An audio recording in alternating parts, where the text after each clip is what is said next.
Moi, quand j'entends des histoires de dingue, où vraiment tu te dis mais comment est-ce que ils ont pu en arriver là? Moi, quand je regarde ça comme ça, je me dis en fait, je pense que juste ces personnes-là n'étaient pas compatibles. Par exemple, quand tu prends un peu les sauces embrouilles entre copines sur les réseaux sociaux, souvent dans la dynamique, il y a toujours une fille qui a un peu plus forcé la relation par rapport à une autre. Ou alors c'est deux personnes qui forcent pas la relation, qui sont tous les deux dans une dynamique de se fréquenter, même dans les relations amoureuses par exemple.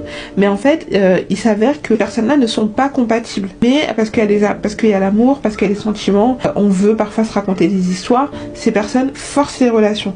Et parfois quand tu forces la relation avec quelqu'un avec qui tu n'es pas compatible, ne peut que mal se finir. Dans une relation, tu vas avoir une femme qui va être hyper ambitieuse, qui va être hyper un peu carriériste, qui va vraiment vouloir une vie meilleure, qui va vraiment vouloir essayer de s'en sortir et tout, qui est vraiment prête à faire des sacrifices et à tout donner pour donner les chances et moyens d'avoir une vie meilleure.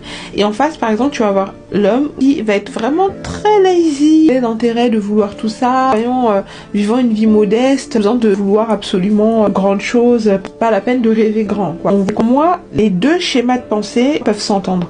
La seule chose, c'est qu'en fait, ces deux personnes ne sont pas faites pour le même type de personne. Cette personne hyper ambitieuse qui a envie de s'en sortir, etc., ne peut pas être avec quelqu'un qui, lui ou elle, veut vraiment une vie très tranquille, très rangée, très casanière, métro, boulot, dodo. Ça va bloquer au bout d'un moment. Bah, la meilleure des choses, c'est de se dire, ok, je sais que je vais morfler, je sais que ça va me faire super mal, mais là, en fait, c'est le moment de se quitter. Et bah, parfois, des fois, t'as des personnes qui, même dans des cas comme ça, je pense que ça, c'est juste des exemples, mais il y a plein de choses. Il y a la religion, parfois, quand c'est super important des deux côtés. En fait, s'écoute pas. Des fois, même, il y avait même des signes et tout. Et tu restes dans des relations comme ça, souvent, ça fait ressortir le pire en toi.